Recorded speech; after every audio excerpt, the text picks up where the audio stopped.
Good morning, Swamiji. The first one is from Shantanu Singh from India.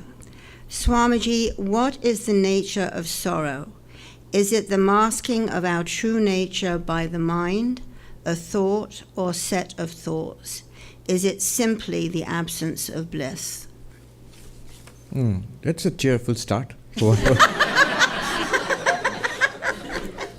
What is the nature of sorrow?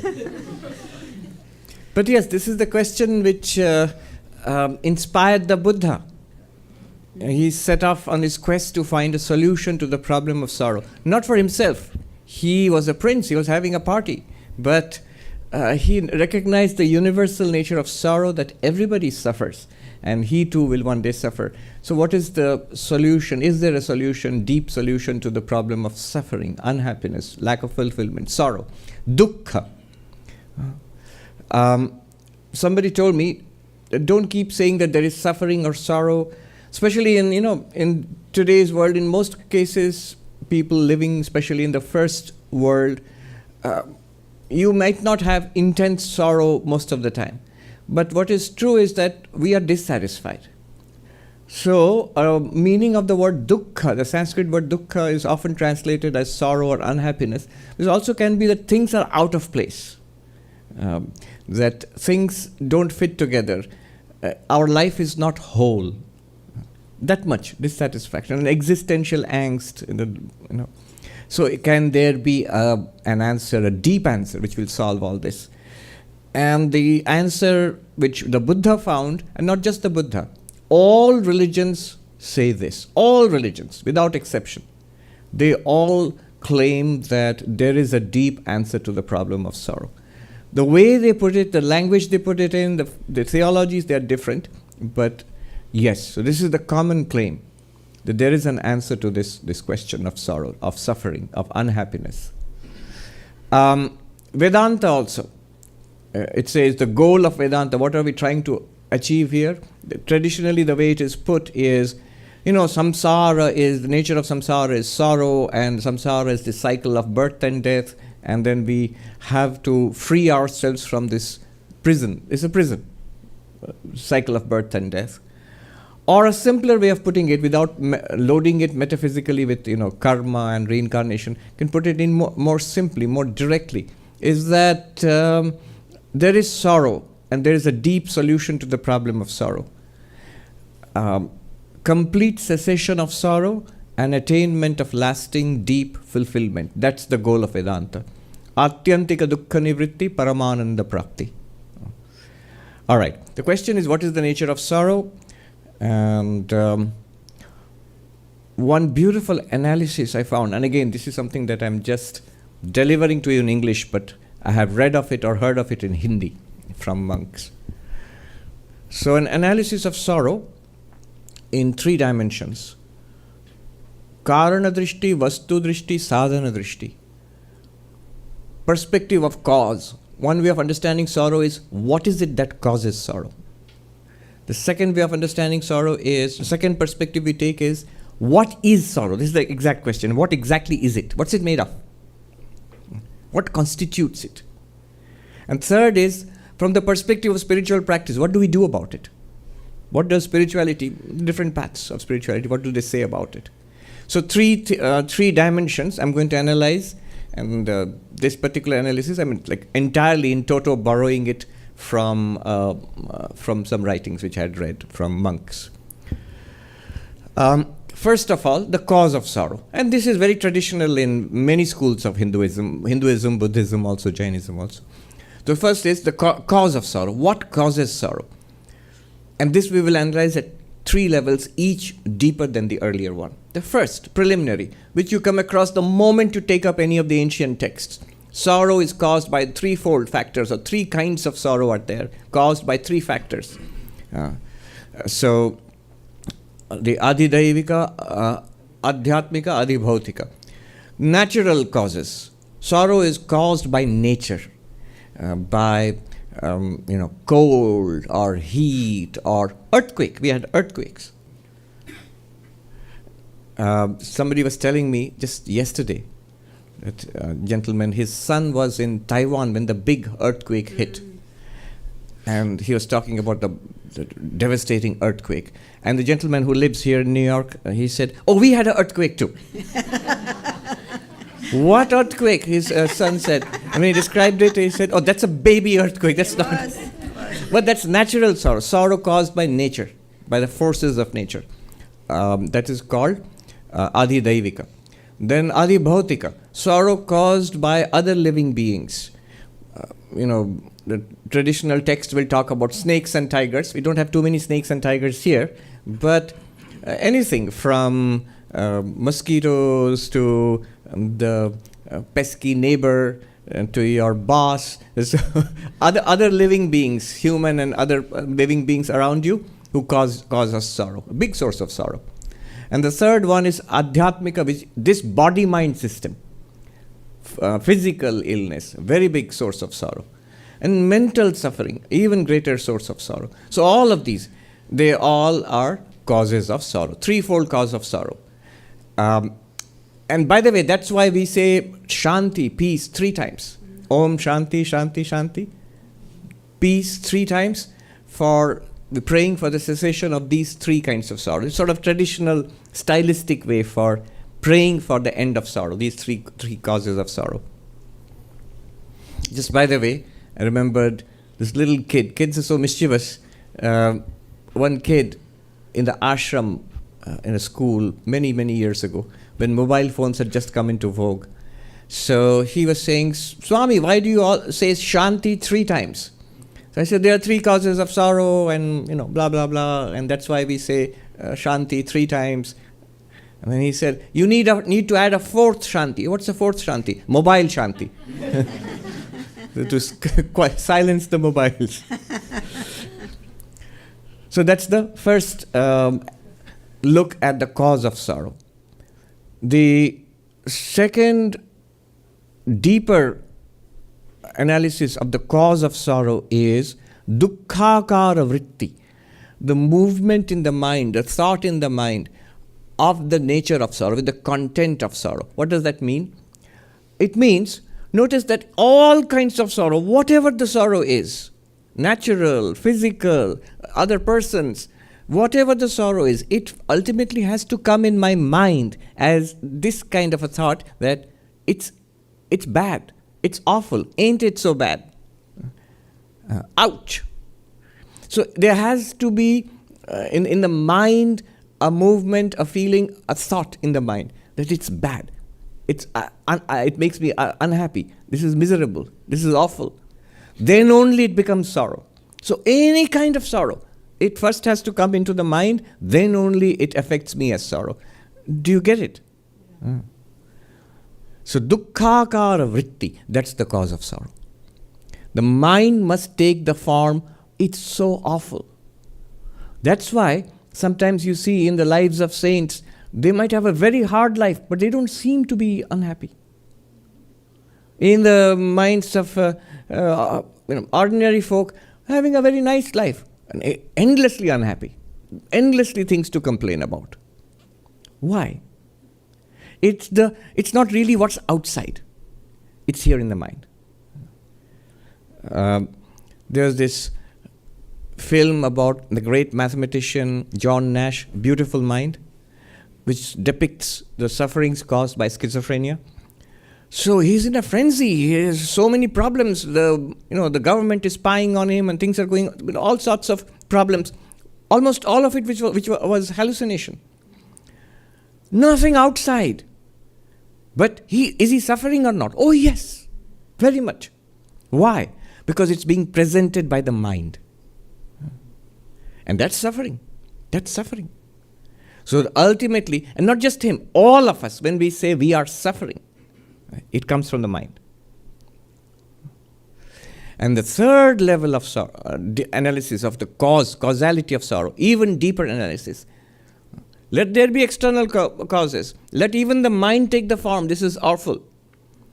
But the third level is abhimana, that owning up that I am in suffering. I am suffering. I am miserable. See, a thought, a flash can come in the mind that is awful. But if I say I am the witness of that, this is Vedanta, If I say, I am the experiencer of this movement in the mind, movement in the mind says, it's awful, and I witness it. Am I in sorrow, or am I the witness of a potentially sorrowful situation? I'm the witness. I was there before that thought came. It's so bad. Ain't it so bad? That thought. I was there before that thought. I'll be there exactly the same after that thought diminishes and fades away. And I am there right now as the witness of that thought. This is a subtle point, but this is from Vedanta, the Vedantic insight. Here it is. You can put it this way. What's the nature of unhappiness? I am experiencing unhappiness. So a Vedantic teacher will ask you, when you say, I am unhappy, will ask you, are you experiencing unhappiness? Yes, I am experiencing unhappiness. In that case, Vedanta will tell you, you are not unhappy. We say, I am experiencing sorrow, therefore I am sorrowful. This seems natural to us. Vedanta draws a knife and analyzes, it separates the two. I am experiencing a miserable situation. That's one. Nobody can deny that. But I am miserable, it does not follow actually.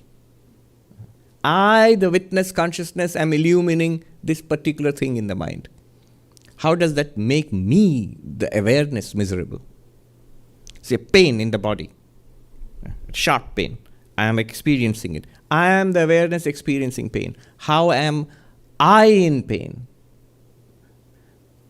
Some of you look mystified, but think about it. This is the interesting thing, what people say, the chutzpah of Vedanta. We say, I feel pain, I can experience pain, so I am in pain. I experience unhappiness, so I am unhappy. No, if you are the experiencer of unhappiness, then you are the witness of it. You are not unhappy. You are consciousness. It's like, I experience a table. Am I a table? Of course not. Then I experience the body. I can see, smell, taste, touch the body. Am I a body? You would say, but yeah, you are. No. Just like the table is an object, the body is also an object. Then the question will be, but no, that's not true. If I punch the table, nothing happens to me. If somebody hits the table, nothing happens to me. But if somebody hits me, I get hurt. I feel it. It's not, the body and the table are not the same. From me, even from my perspective as the experiencing consciousness, the body and the table are not the same. They are the same. You say you feel pain when somebody punches the body? Yes. Is the pain an object or not? The pain also is an object. I remember once I was talking about this in Fargo, in the university there, and this young boy in the audience, he pinched himself sharply. And somebody asked, what are you doing? I'm testing what the Swami said. I'm watching the pain as an object. And it's true, the pain also is an object. If you try, don't pinch too sharply. Yeah. But pain is also an object. So, these three levels of causality of sorrow, natural causes from other living beings, and from one's own body-mind, three causes of sorrow. This is what causes sorrow. Second analysis, no, it is a deeper analysis is just the movement of the mind. There might be somebody being nasty to you, saying, cursing you, abusing you. And if you don't know the language, nothing. You'll smile and nod.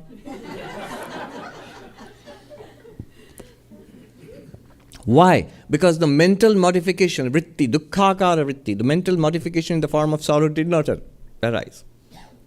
So mental modification in the form of sorrow. That's the second analysis of causality of sorrow. Third analysis of causality of sorrow is owning that mental modification. Are you one with that mental modification, or are you a witness of that? The fact is, all mental modifications, we are awareness. We are the witness of all the arisings and disappearings of the mind. So don't own it. I always quote none other than Eleanor Roosevelt, who said, no one can make you unhappy without your permission. No one can make us unhappy without our permission. First, we have to permit. Permitting is allowing the mind to take the form of unhappiness. Ain't it so bad? That thought in the mind. Or even deeper, ain't it so bad? Yes, I am in this bad situation, or I am miserable, I am unhappy. No. You are the awareness of this potentially unhappy situation. So this is the causality of sorrow. Second, what is sorrow? Vastu drishti. What's it made of? So there, the answer, I'll make it brief. The answer is, I love this analysis, that's why I'm going to keep going on and on. The answer is 3 levels of understanding. One is, sorrow is prakriti parinama. A deeper understanding is sorrow is Brahma Vivatta. I'll explain. And third one is sorrow is none other than Brahman, Brahma Swarupa. What does it mean? Sorrow is a transformation of nature, Prakriti Parinama. Sattva, Rajas, Tamas, 3 qualities of Prakriti are there. Our minds and bodies are also made of that. And one of the effects of Rajas, of dynamism, is sorrow or pain. So it's a movement in Prakriti. Basically what it means in plain English is that it's a natural movement. Nature is continuously changing, our bodies are continuously changing, and so are our minds. And some of these changes have the potential to give pleasure to us, some have the potential to give pain to us. Even that pleasure or pain are products entirely within nature, and you are the witness of nature. So it's a modification in nature, not in you. That's one. What is sorrow? It's a modification of nature, especially rajas. A deeper understanding. It's an appearance of Brahman. This is the Maya answer. Brahman appears in all these forms, including sorrowful experiences. Brahman alone, existence, consciousness, bliss, you the limitless being, you are appearing in this form. Like a good example to understand this is, it's like a dream. So in a dream, many awful things can happen. Awful things can happen in a dream, nightmares. But when we wake up, what do we say? Oh, it was just a dream. Thank God it was just a dream. Oh, thank God it didn't happen. It's not real. Now we experienced it. Notice the fun. We have experienced it, the awful things which happened in the dream, and yet we can dismiss our own experiences because we have noted the falsity, the dream nature of those experiences. What is dream nature? Dream nature is just that it appeared, but it didn't exist. It was all in my mind. It really didn't happen. But Vedanta just takes one step forward. Even in the waking state, everything that's going on in our lives is our appearances in consciousness. None of it is outside us. You might say, what are you saying? We have to listen to a lot of Vedanta for that. It's a very dramatic way of changing, complete, like a Copernican revolution in our way of thinking. It's not an external, things are there external. It's actually, everything is appearing, arising in consciousness, which you are. So it's an appearance of Brahman. Sorrow, physical, mental, whatever it is. It's an appearance. It's not real. What is real, Brahman? What's that? You. You are the reality. You are appearing to yourself as your own sorrow. Then the even deeper, what is it actually? What is sorrow? The third and final analysis, very difficult to swallow there, is that it is Brahman itself. Call it God itself, Brahman itself, in the language of a devotee, of the monk. Swami Vivekananda would quote this story often. There was a cobra which came and bit this saint. And when he recovered, they asked him what happened. He said it was a messenger from the beloved. He would call God the beloved. A messenger from the beloved, the snake. That's a devotional way of putting it. The jnana, the Vedantic way of putting it would be Brahman itself. This is Brahman itself. This entire universe is Brahman itself. A distinction which Sri Ramakrishna made between jnana and vijnana. Jnana is knowledge that I am Brahman. The world is an appearance. So that's the second level of what is sorrow. Sorrow is an appearance. And Brahman is the reality. The dream paradigm. Even higher is the vijnana. The vijnana which Sri Ramakrishna used, the term vijnana again and again. It means, don't even use the language of dream and appearance. It's Brahman itself. Sorrow is Brahman itself. Sorrow is God itself. In the sense that everything is God. In the sense that sorrow is not sorrow, it is God. It's not that God has become sorrow for us. No. God has not become anything except God. It is God. It is Brahman, or it is you. Then the third level of understanding, the third aspect of it is sadhan drishti. I'll just mention it and stop. What do we do from a practice perspective, spiritual practice? How do we deal with sorrow? The devotee deals with sorrow as this is the grace of God. It brings me closer to God. Kunti's prayer to Krishna. I don't even pray for moksha, liberation from birth and death. Let me be born again and again. Let me suffer. But at least let that suffering always bring me to you. So, the bhakta, the devotee says, it's the grace of God.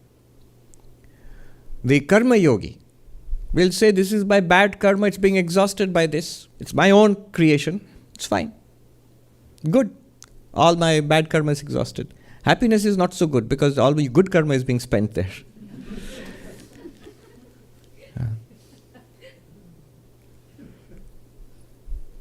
The Raja Yogi, the yogi, will shut down the movements of the senses and the mind. The moment you shut down the movement of the senses of the mind, then the sorrow will disappear. The sorrow cannot exist without the cooperation of the body, the senses, and the mind. The yogi merges in meditation. It's like being anesthesia. You don't feel it anymore.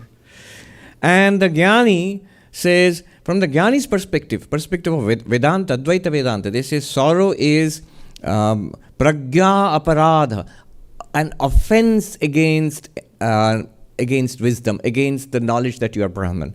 If you say, I have understood that I am Brahman, I have got it that I am Brahman, if you say that, then you have no right to say, ain't it so bad? If you claim to be enlightened or nearly enlightened and almost there, in that case, one thing you lose immediately is the right to grumble. No more sorrow, no more complaining about sorrow. It's an offense against enlightenment. How can you say at the same time that I am Brahman and things are awful for me? You cannot. Okay.